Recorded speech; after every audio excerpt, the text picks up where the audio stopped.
In the last couple of videos, we've talked a little bit about dust collection and maintaining your system.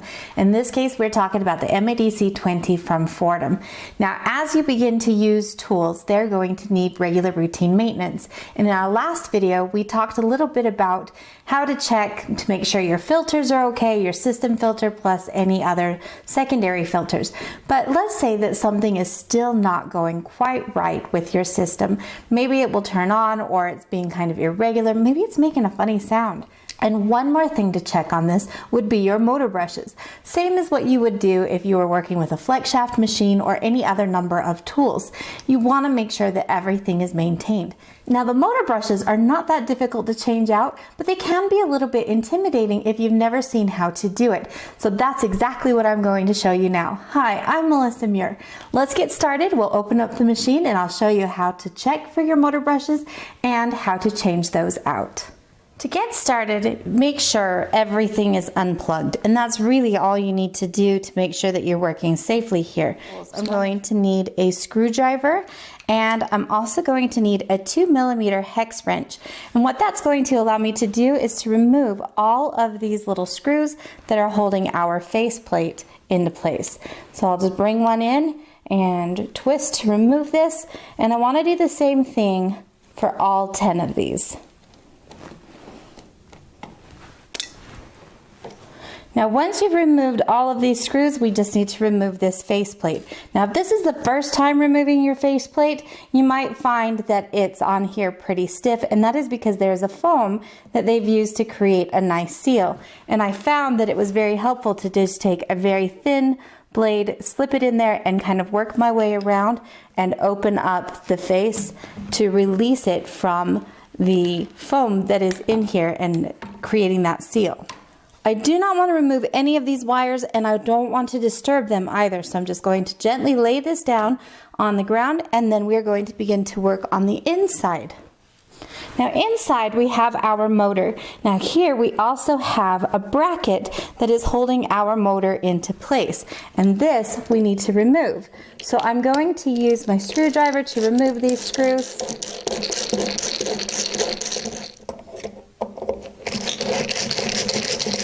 And then we will take this bracket and set it aside. Next thing we need to do is to gently lift out the motor and slide it forward. We want to be very cautious about any wires that are right here, that we don't pinch them as we pull the motor out.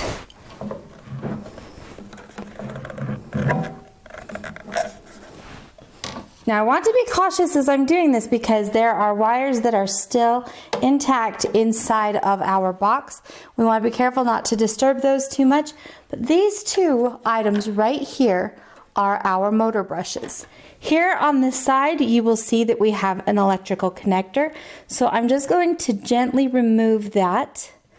And I find that maybe if I slip my fingers, or sometimes I find that I might need a little flat blade to kind of help push this out. Once we have the electrical connector removed, we then need to unscrew underneath and remove the little screw that holds our brush into place.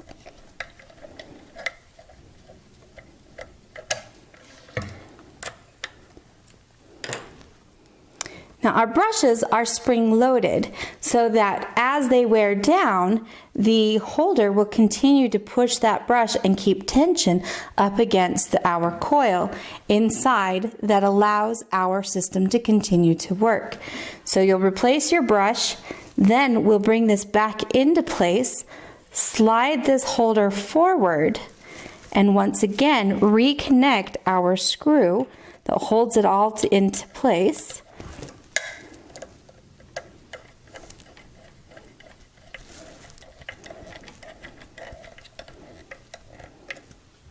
And we're ready to go. I would do that on both sides, reconnect our electrical connector, and then we will reposition our motor inside. Again, take very good care not to squish any of your wires as you slip this back into place.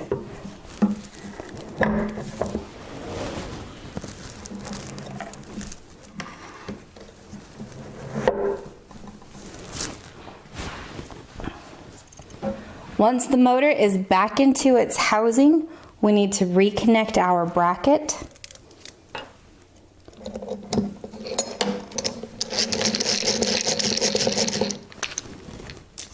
Now before I tighten it up completely, I'm going to insert the screw on the other side and get it into position as well.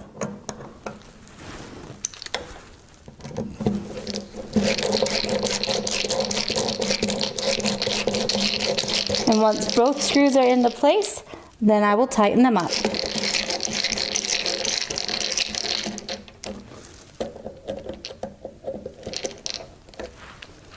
And for the final task, we just need to replace the wires inside. Make certain that we're very careful with how we get this lined up, that we don't squish any wires.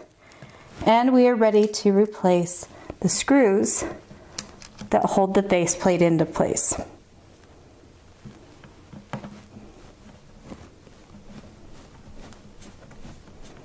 What I like to do is I will go around and just put a couple of different screws into place so that everything is positioned properly,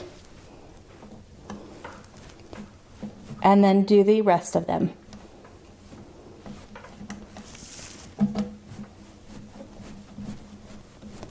I do not tighten these all the way up until I've got most of them into place. And then once that's done, and then I'll go back in and tighten everything up. Once all 10 screws are back into place, I just give a final little twist to make sure everything is nice and tight. And once again, we have a good seal with our faceplate into the machine. We definitely don't want to have a lot of dust or anything like that getting into our machine. So you'll notice that things are sealed off pretty good, and this is no exception. So as you can see, it's not too bad, but it can be a little bit intimidating when you're very first getting started. So hopefully these videos will help you with that. And these machines are meant to last. So a little bit of maintenance and care on your part is going to do a great deal for making these tools last a very long time. If you still have any questions or issues with your MADC20, be sure to drop us a line or contact us at Foredom.net. We're here to help, and we'll do whatever we can to make sure that you are up and running. Have a good day. We'll see you guys next time.